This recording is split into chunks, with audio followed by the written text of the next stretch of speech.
বিসমিল্লাহির রহমানির রহিম। প্রিয় খামারি বন্ধুরা, আজকে আপনাদের সাথে যে বিষয়টা নিয়ে আলোচনা করব সেটা হচ্ছে এই গরমে মুরগিকে কী খাবার দেবেন। মুরগি সকল দখল কাটানোর জন্য কী দিতে হবে। এই যে দেখছেন রাইসোবিট, আমি রাইসোবিট দিচ্ছি। আপনি রাইসোবিট, এটা হচ্ছে 10 গ্রামের একটা প্যাক।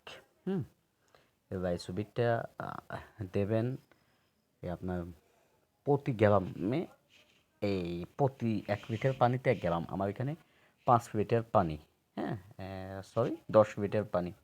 এই ইয়েতে 10 গ্রাম আমি 10 লিটার পানির সাথে দিয়ে দিচ্ছি ইবেট প্লাস। ইবেট প্লাস দেওয়া হচ্ছে, এটা একটা ভিটামিন। এটা ভিটামিন দিচ্ছি। গরমে মুরগি এটা খাদ্যে চাহিদা বাড়বে, গরম জাতীয় কোনো সমস্যা হবে সেটা থেকে মুরগি চেপ থাকবে। এটাতে হচ্ছে 20 গ্রাম, তাও প্রতি লিটার পানিতে 1 গ্রাম করে দিতে হবে। প্রতি লিটার পানিতে 1 গ্রাম করে দিতে হবে। এটা 20 গ্রাম, কিন্তু এখানে 10 লিটার পানি আছে। আমি গতকালকেও দিয়েছি 10 গ্রাম, আজকে 10 গ্রাম আছে, সব দিয়ে দিচ্ছি 10 লিটার পানির সাথে। দেখুন, এই 10 লিটার পানি আবার আমি 3টে টপে ইয়ে করে দেবো, বন্টন করে দেবো। আমার ফার্মে মুরগি আছে পাওমি এবং সোনালি 85 পিস। এই 85 পিস মুরগির জন্য আমি 3টে পানির টপ এবং 4টা খাদ্যের টপ, 3টে পানির টপ আমি এগুলো ভেঙে দেবো। তাহলে আমি এখন কিভাবে এই যে ইয়েগুলো দিয়ে কিভাবে ভালোভাবে মেখে নেবেন আপনারা অবশ্যই। পাউডার এবং ইয়েগুলো দিয়ে, ওষুধগুলো দিয়ে ভালোভাবে মেখে নেবেন, যাতে একদম উপরে নিচে ভালোভাবে পানির সাথে মিশে যায়। পানির সাথে যাতে মিশে যায়, এদিকে একটু লক্ষ্য রাখবেন। হয়ে গেছে, এখন আমি পানির টপে দেব। দেখুন, এই যে পানির টপে দেব। আপনারা একটা কাজ করবেন, আমি পানির টপে দিতে অনেক পানি পড়ে গেছে, এই যেটা হচ্ছে যে এভাবে দেওয়া নিয়ম না। আপনারা একটা মগ কেটে দেবেন বা এমনভাবে দেবেন যাতে এটা নষ্ট না হয়। আমার অনেকগুলো পানি নষ্ট হয়ে গেছে, নিচে পড়ে গেছে। ঠিক আছে, এই দিচ্ছি। দেখুন, খাদ্য খাচ্ছে সবাই।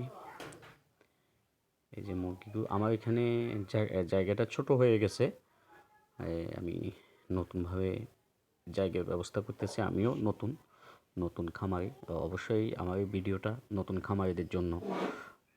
নতুন খামারি কীভাবে, এই যে দেখুন, খাদ্যে টপের নিচে অবশ্যই ইট দেবেন। ইট দিলে হবে কি, মানে একটু উঁচা করে দেবেন, ইট বা কাঠ যাই হোক, উঁচা করে দিলে হয় কি, এখানে যে পায়খানা বা কোনো জাতীয় এখানে নিচে যে ভিটার আছে এগুলো পড়ার কোনো সম্ভাবনা থাকে না। খপর নয় না, হয়তো মানে পানিগুলো নষ্ট হয়ে যায় অনেক সময়। আমি ফার্স্ট টাইম কয়দিন মাটিতেই বসাইতাম, কিন্তু দেখতাম একদম অন্যরকম হয়ে যেত পায়খানা এবং ইয়ে দিয়ে, ভুসি যেটা ভিটের। এই যে দেখুন, মুরগিগুলো সব এক জায়গায় এসে পানিগুলো খাচ্ছে ওষুধ। এটা কিন্তু ওষুধ মিশ্রিত পানি, ঠিক আছে? পানিগুলো কিন্তু ওষুধ মিশ্রিত পানি। এই যে পাশে একটা ছবি দেখছেন, এটা আমি রেখেছি এই শীতে আমি এটা কাজে লাগাবো। এটার ভিতরে আগুন দিয়ে একটা তাপের ব্যবস্থা করা যাবে। অন্য সিস্টেমে করতে যাচ্ছি। আমি দেখেছি একটা জায়গায়, এই জন্য এটা আমাদের রান্না করছিল। অবশ্যই ওটাকে আমি ইয়ে করলাম, মুরগির জন্য ঘর তৈরি করলাম। এই জন্য আমি ছবিটা নষ্ট করে নেই, যে যদি অতিরিক্ত শীতে যদি কখনো প্রয়োজন হয় আমি এটা থেকে তাপ দিতে পারবো মুরগিকে। এই হচ্ছে বিষয়। দেখুন কি সুন্দরভাবে ইয়ে খাচ্ছে, কি সুন্দরভাবে আদার খাচ্ছে। আমি দিচ্ছি অবশ্যই। এই যে দেখুন, কি সুন্দরভাবে খাচ্ছে। আমি অবশ্যই ইয়ে খাওয়াচ্ছি, ফানের যে ফিডটা ওটা খাওয়াচ্ছি, আমি পানের খাদ্যটা খাওয়াচ্ছি সোনালি।